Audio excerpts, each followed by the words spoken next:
Welcome to Socializing Security, where every week we have a discussion about security, compliance, and beyond. Our goal is to learn and grow by socializing each week's topic with each other, our guests, and with you. A quick compliance note, this podcast is meant for informational purposes only and should not be considered legal or regulatory advice. We're glad you've joined us, and we hope you'll learn along with us.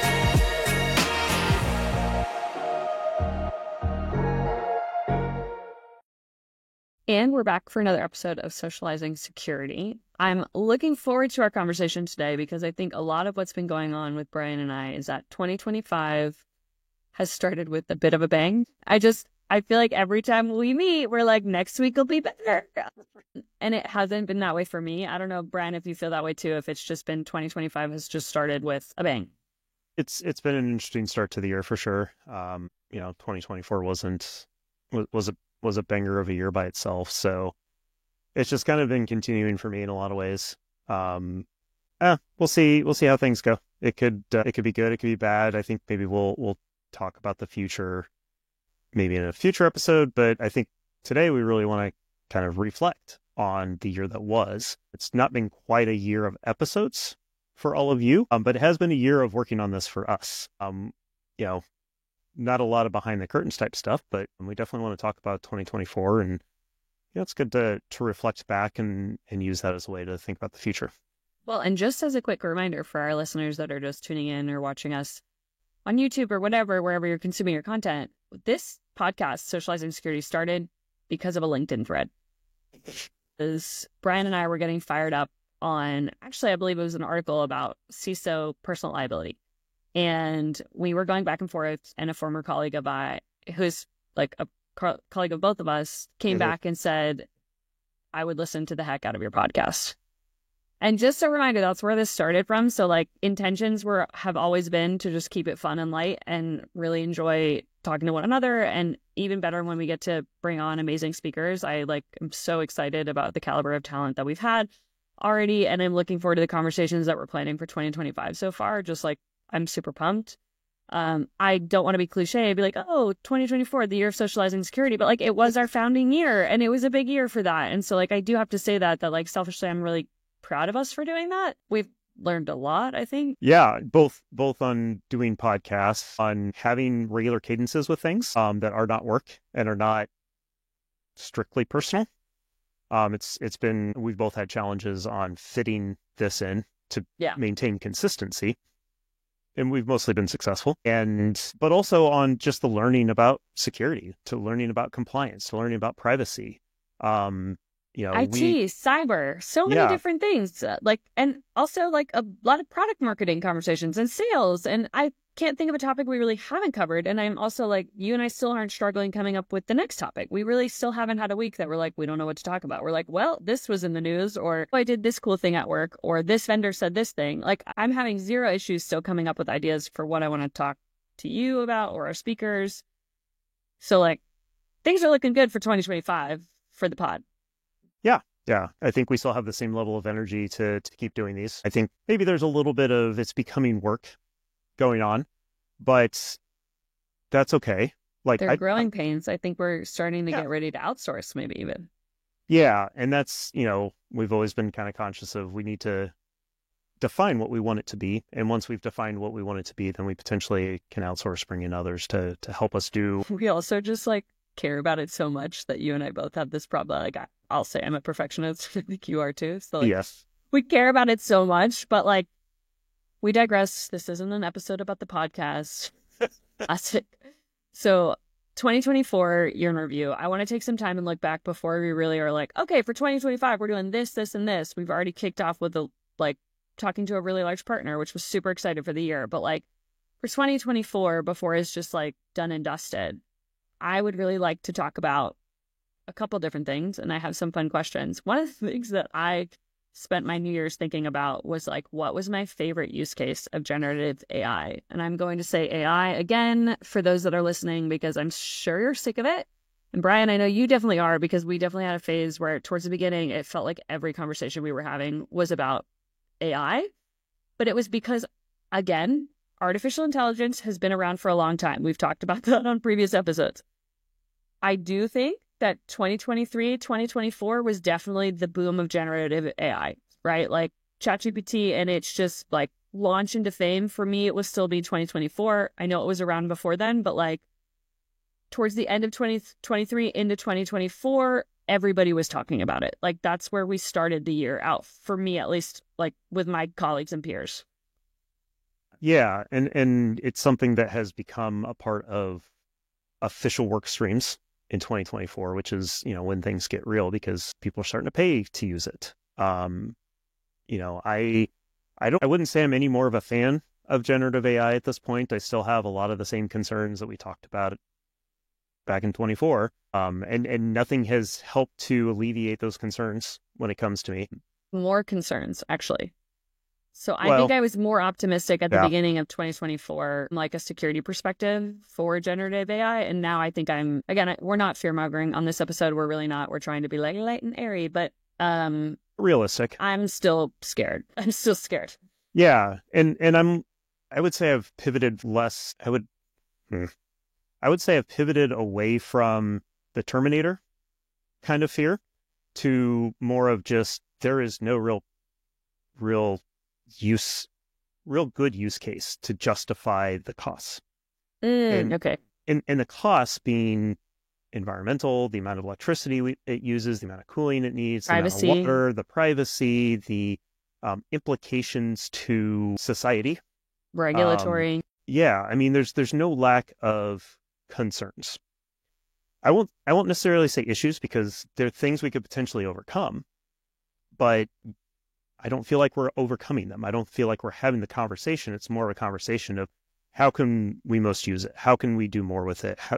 Everybody's got to have an AI story. Everybody's got to have a part of it. And honestly, I'm starting to come to the realization this is probably another bubble that they're working on. And I'm starting to hear a lot of Cassandras out there about what that implies for the industry. But did you just say Cassandra?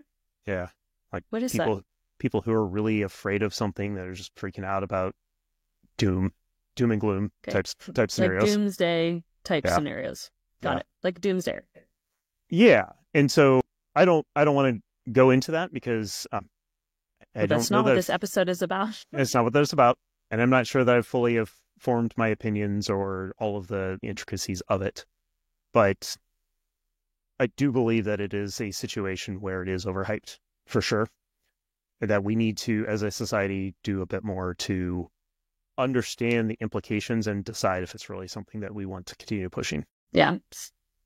Slow down, step back, reevaluate. That's unfortunately not how our industry moves. So we work in tech. So, it's usually like full speed ahead always. And that being said, on a bright note, because I will say, I think the year for 2024 was like, you spent a lot of time learning a lot about generative AI, right? Because like a lot of it, I think you were like, I hadn't tried it yet. And I think I was pushing you to be like, go do this, go do that. A lot of people were. Yeah, 100%. And you did that. So like you also really like learned it. And then I think are coming out of the year being like, yeah, no, my initial assessment was right. Like my gut feeling was still the same. But I'll say, I would love to ask you, what was your favorite use case of generative AI for the year? For me, what I've found that has been most useful for it ends up being dump a lot of data at it and have it come up with trends. I don't see it replacing the human eye for being able to notice trends, to be able to have intuition, to be able to find things in data, but I think it can help to narrow it down. So things like, in my day-to-day job, writing stuff. So being able to throw a lot of data at it to say, hey, give me an outline of all of this data, and then taking that and doing things with that outline. So we've been playing a lot with like creating blog posts, creating data sheets, white papers, that kind of thing. And it's good at creating a first draft. It's for me, it's been most useful for getting over writer's block. I know what I want to talk about. I just don't know how to get started. The blank sheet is intimidating. For those of you who have written, I think everybody who's ever written on a regular basis understands this. Getting over that hump tends to be the best thing for me to use. And then pretty much universally the people I work with on a day-to-day basis that do use it, their takeaway is, it's great for getting me started, but then I've got to take it and massage it and do other things with it. And it doesn't matter whether it's writing a blog post or, writing up their summary of the year for their year in review at work. It's never quite good enough there. Does it know your voice yet? Have you asked? Or are you too scared to? No, I that was one of the first things I played with, because that is, for me, my voice when I write is important to me. And so that's always part something. of your brand. It's part of my brand. It's something that I love. I love editors. I don't mind if they hack it to pieces. I just don't want them to change my voice. And that is where I will not allow an editor to make changes. I tried to push the tool that we were using into that better and never really felt successful with that. So it's one of those things where it probably could if I messed with it enough, but I just didn't find it useful enough to continue pushing it to that point. Well, it's funny that I was joking with a team member about this today, because I was just like, oh, hey, yeah, like if you're trying to figure out how to write it like me, you could just ask. And that's so scary. Like that part of it still really scares me, and again, it's part of my brand, but like I am very vocal on social media and everything like that. So like it is what it is. That's a risk I've taken. I will say for me, mine is an unexpected choice because I do really enjoy using generative AI. I say like in terms of using Microsoft Copilot or ChatGPT or like the large big names, I've tried them all very much to also make sure that I can inform my teams and clients in a better way, to make sure that if they're asking me about a tool, I hope I have seen it or I'll go try it to let them know what the risks are, right? Because I personally believe if you're not in it, if your regulatory compliance legal team is not using this tool on a regular basis, they cannot really inform you about the risk.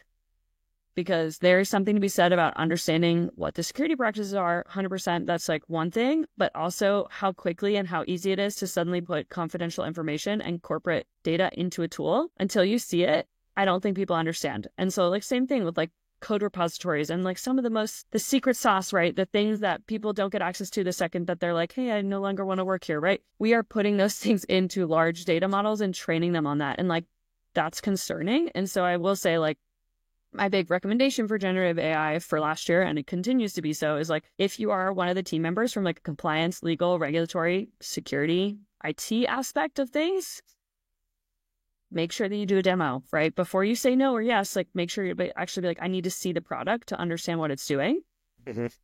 My biggest, baddest, bestest use case was Spotify. The best thing that I have had for 2024 was how excellent the recommended playlists keep getting. Of course, they already had recommended playlists. This isn't like a new thing that they had based off of the algorithm that they have that's training based on like, I like Mika, for example. And every time I play that song, right, like that comes on and whatever. And like, it's just knowing that those playlists were suddenly getting that much better.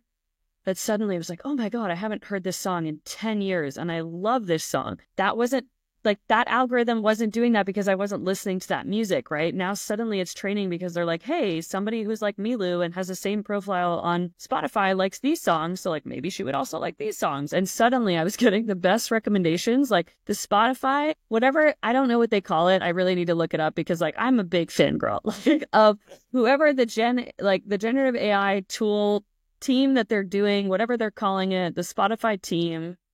Thank you. For 2024, that was my biggest takeaway because there were so many hard moments and good moments. I listen to music all the time. I'm one of those people that is always listening to music. And for me, having that, the recommended playlist, the recommended song, I will say I don't love their the DJ that they have. That one, I think they're still fine tuning, but like I only have some nice things to say about Spotify and their specific use case because for me, it was healing. That's awesome. That is good to hear. So that's tell me something good. But then I will also say if we're thinking about a larger concept, because this wasn't just to talk about AI, classic. But if we stand back and think about 2024, what was the highlight, Brian? Podcast wise or just in general? Well, whatever you feel comfortable sharing. It's your privacy. Yeah, well, good point.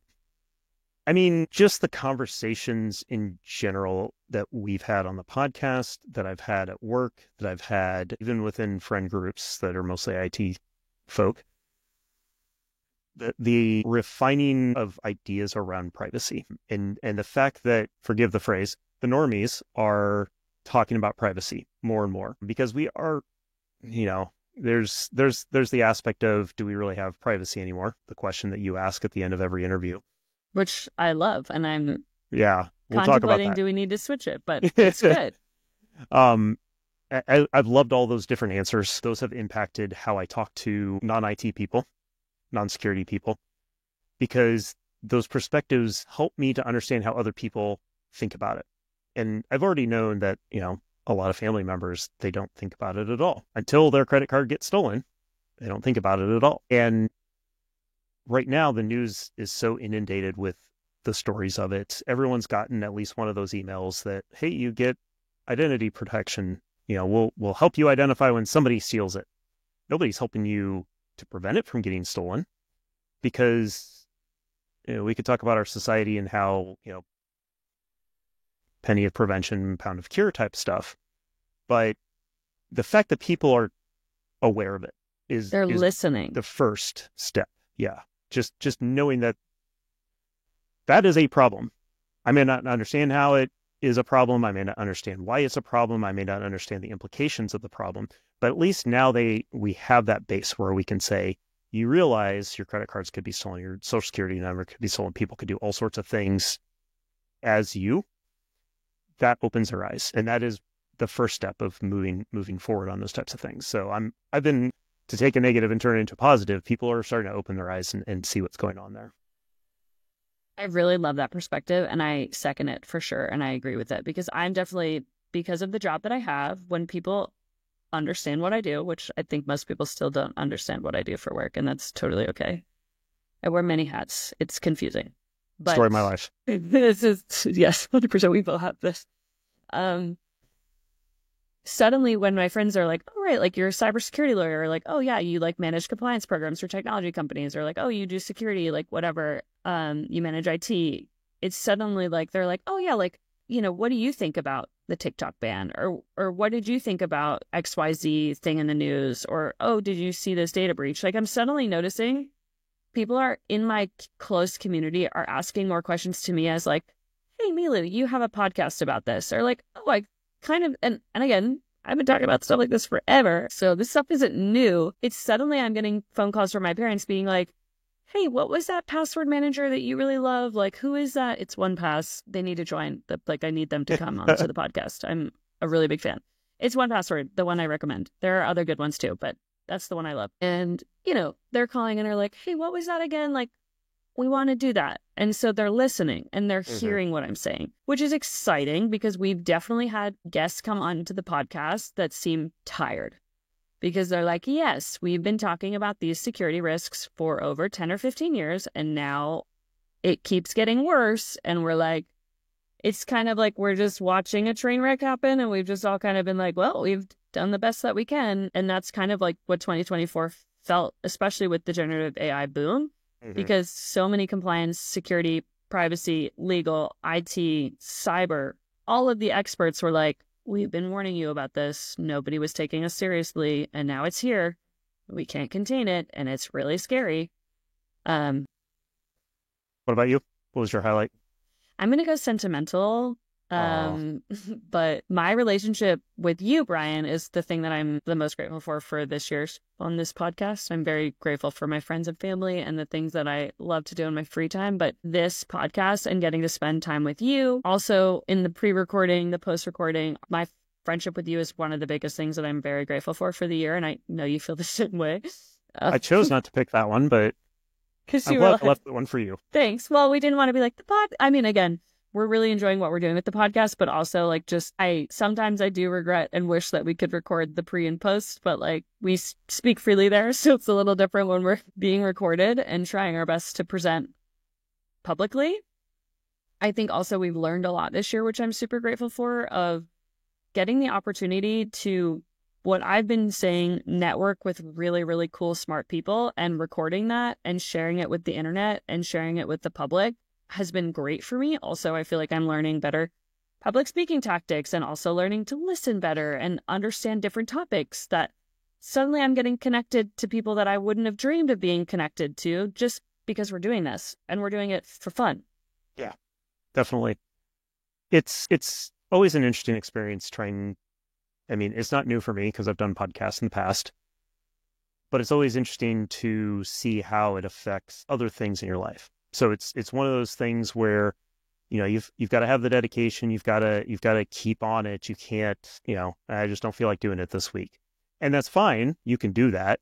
That's what we chose not to be that way about it. So we kept on each other, and having a partner on something like that is huge because you can keep each other honest and cover for each other when things happen, because life happens, travel happens. There's been plenty of weeks where we've had to record 2 or 3 episodes to account for the variations of balance in things. I'm trying to think of the wild recording locations that we both had. Like, you were on the road a lot last year. I don't think you were expecting to travel as much. Yeah, we managed to dodge around that for the most part. I think the one time I wasn't in here was I got back from travel and thought I had COVID. And so I was in our isolation room. We are fortunate enough to have a room in the basement that is very isolated. It has a bathroom that can, you know, essentially nobody goes in the basement It's a sick when room. somebody's It's sick. great. Yeah. Yeah, it's awesome. And so that's where I was for that one. You know, you had your own medical stuff that forced you into different rooms as well. There may or may not be episodes that never see the light of day because of some of those too. And that's okay. Like, we ended up re-recording them, and I think they ended up being better anyway. I think 2024 for me was, and my family, was a year of just like, shit just kept kind of going wrong. And it was just how we were facing that adversary, as well as saying, I don't think I said that right. How do I say that? No, you didn't. Facing that adversity. Adversity. Thank you. But just like, we had a year of just like dealing with a lot of challenges, and, you know, how we dealt with that adversity is just, I think, an exception. And I'm very grateful to be a part of this family and like this world that I live in, where I have these amazing friends, colleagues, peers that will all step up and help. But like, 2024 was really, really hard. You know, like, there was a lot of job changes that happened over 2024. I broke my foot in a very dramatic and hilarious way, like about a year ago now. And like, you know, there was also some other medical stuff. So like, it just, sometimes life happens. It was great because it gave me so much better perspective to hopefully be a better like people manager and client and consumer. And just for me, 2024 was like, I'm trying to give people more grace because everybody's dealing with their own stuff.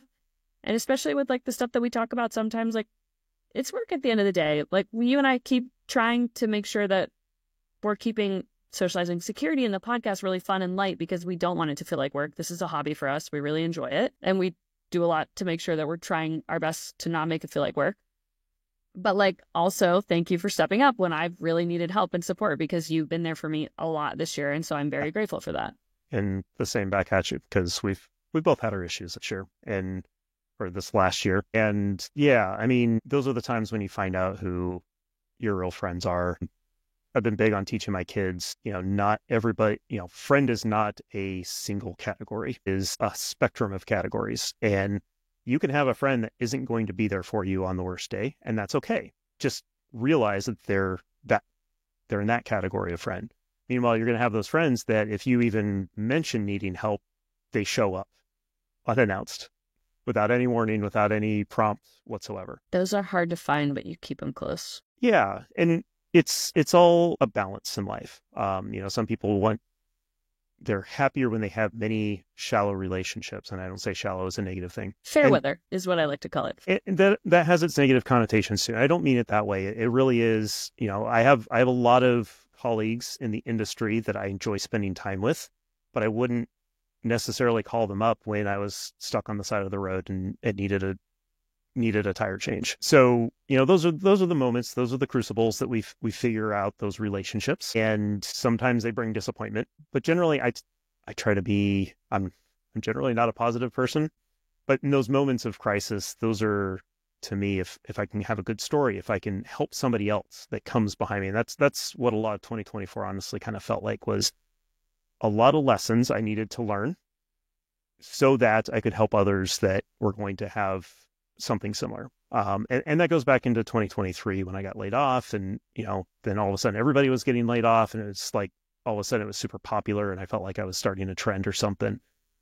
Speaking of trend, I felt, the experience wasn't detrimental to my family and our life, and therefore I could find a lot of positive out of it and be able to feel like I could help people because I'd been there. Yeah, And I that think you probably learn more from that than most people would.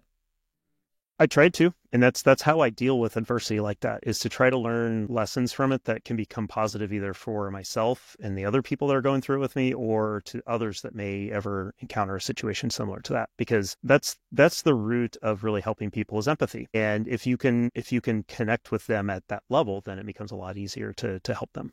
I will say that of two people that I would call, if I were a listener or a subscriber at the next security event or tech conference or work thing, that your car breaks down and you need somebody to pick you up, get a ride, we are both those people. I will shamelessly say that. Like, I will stop everything to help anyone. That's usually sometimes why, sometimes I do work late because I was trying to help others and I care more about that sometimes. And I'm like, I'll work late, whatever. But we are both the type of people that would be on the side of the road helping you with your flat tire. So I'll say that. I might need to Google it, but I could help. Yeah, I was going to say, I may not always be the best person to help in situations like that, but if I can find a way to help, I will.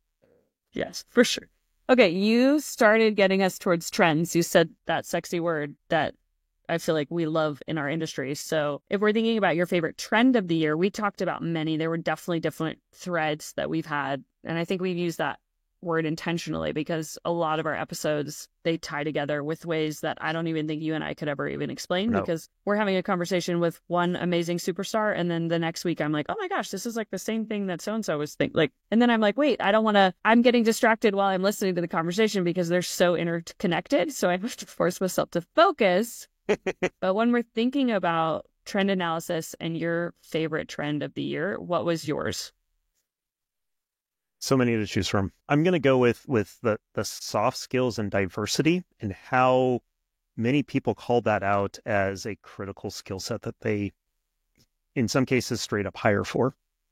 So, and maybe that's because I have a preconceived notion on the topic. I truly believe this. It wasn't something I necessarily learned through this, but it was refreshing to hear, which is in cybersecurity specifically, but you see this in IT as well. I can teach people tech skills. I can't teach them how to be, well, I won't say you can't teach people.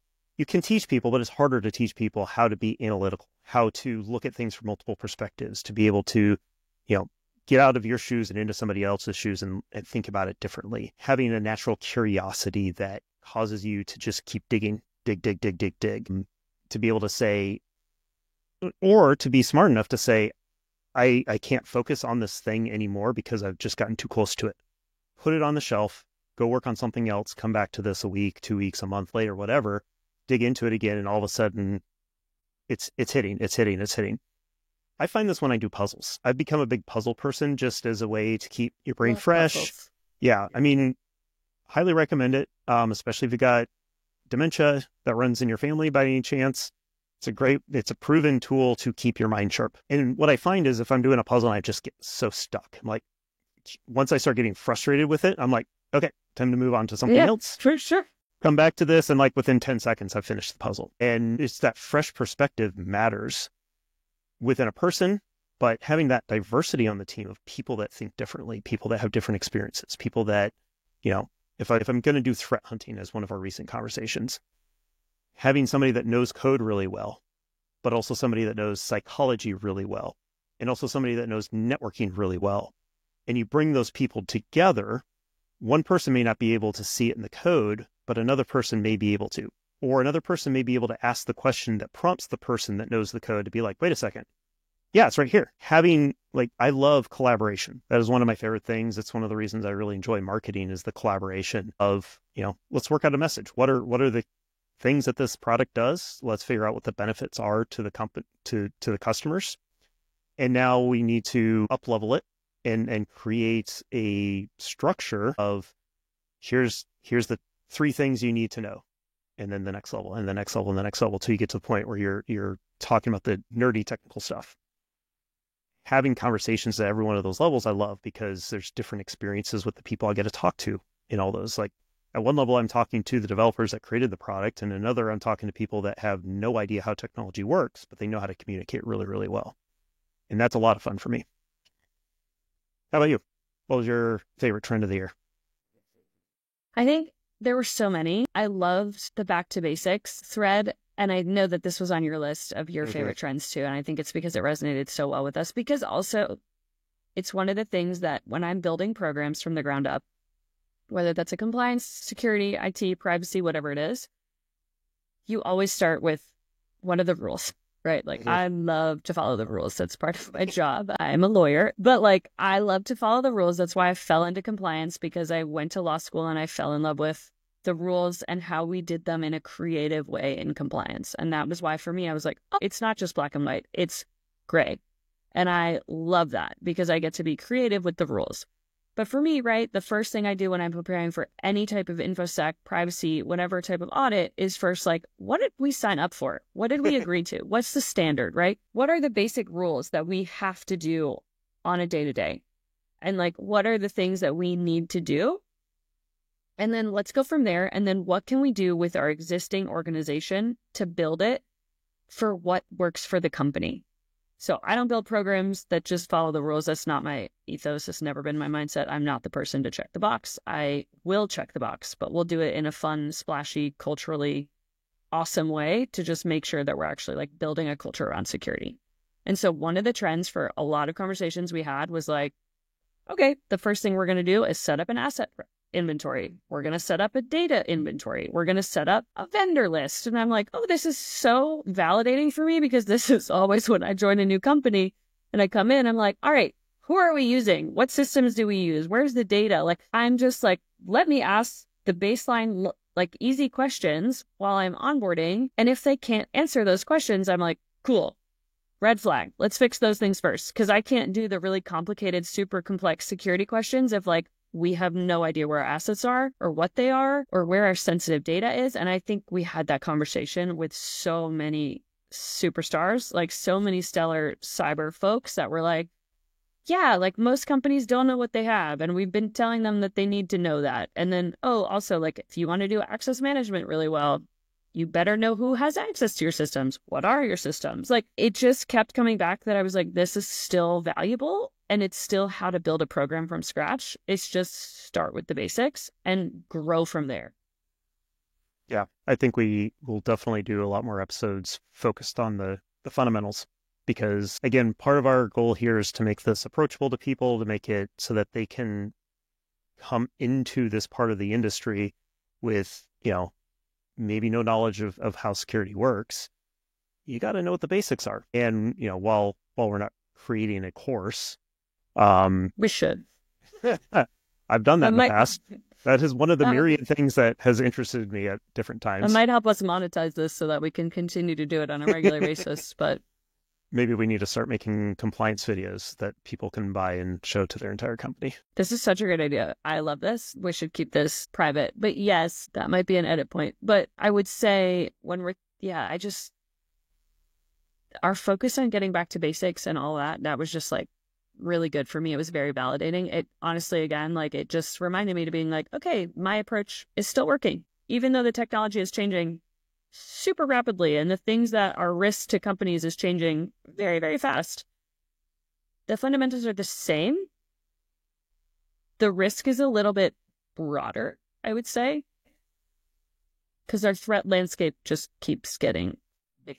It gets bigger.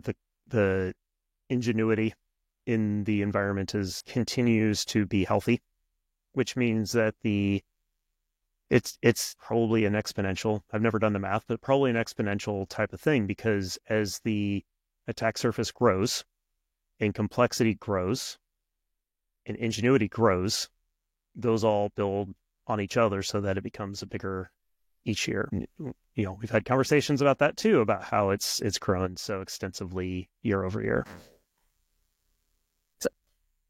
So I will say let's end this particular episode because, again, I think we could just keep talking and talking. And I think that's one of the things has also been a takeaway of like, you and I just really enjoy talking about this and we should continue to do what we're doing. What are you the most proud of from the podcast for the year? That we've done it for a year. Back in the earlier days of podcasting, the classic advice I got when I started my first one was, if you can get past 10 episodes, you're doing really well. And here we are 30-ish, I think at this point, of what's been released. I hinted at that earlier. So yeah, it becomes being able to continue this the way that we have with the adversity that we've had, not having to rely completely on friends and family. Like that was one of my big fears as we started, is it would be like we'd run out of our friends after 30 some episodes and we'd be like, okay, wow, we really need to find other people. But I think we're about 50-50. I'm having friends that are reaching out and are like, why haven't you asked me to be on the podcast yet? I'm like, well, I didn't want to bother you. And they're like, hello. That's awesome. Yeah. Yeah. And just how willing people are. Like when we talk about the concept of the podcast and what we're trying to do, I don't know if we're really taking that unique of an angle. Like we did a little bit of research and it seemed like no one was really doing this. We've found other people that are doing similar over the year, but people seem to really want to have that basic conversation. Like let's talk about your area of expertise and try to put it in simple terms that people can listen to and enjoy. Not just, it's not just yet another technical audiobook that I'm listening to. I definitely don't want us to get there. We want it to be fun and engaging. Yeah, I don't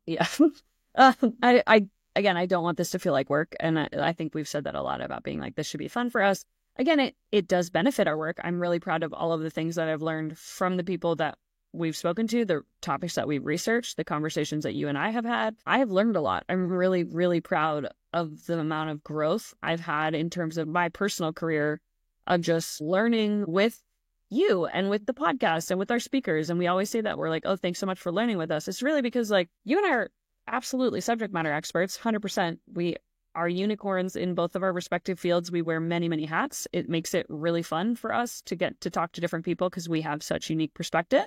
Mm-hmm.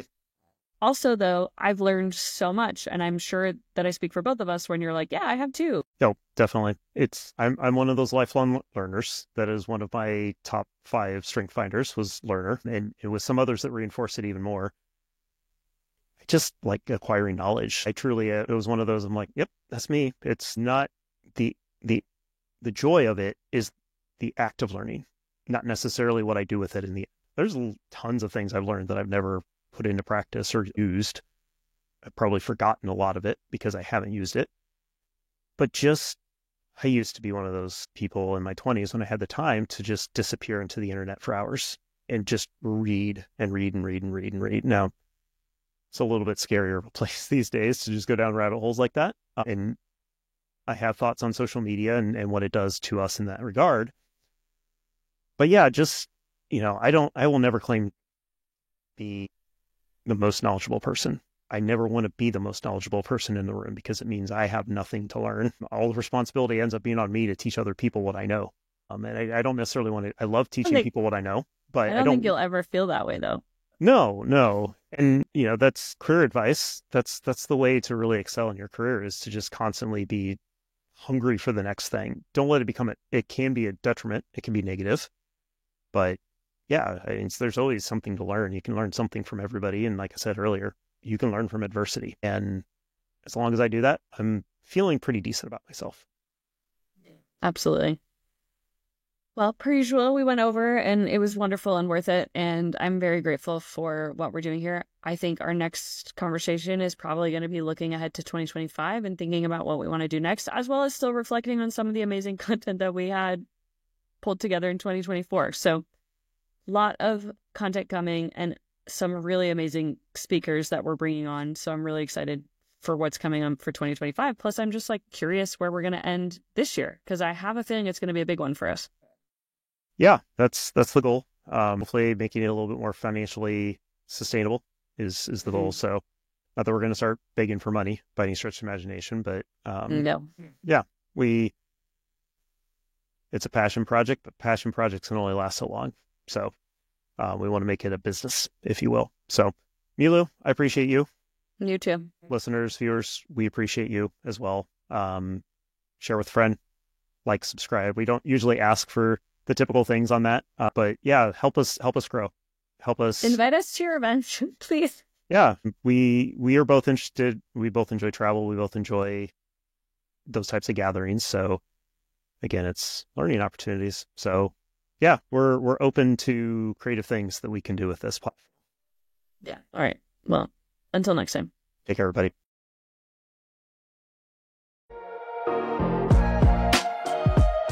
Thank you for joining us for another episode of Socializing Security. We hope you learned a thing or two with us. If you'd like to continue socializing with us on this topic or have feedback, we'd love to hear from you on LinkedIn or social media. Just search for Socializing Security.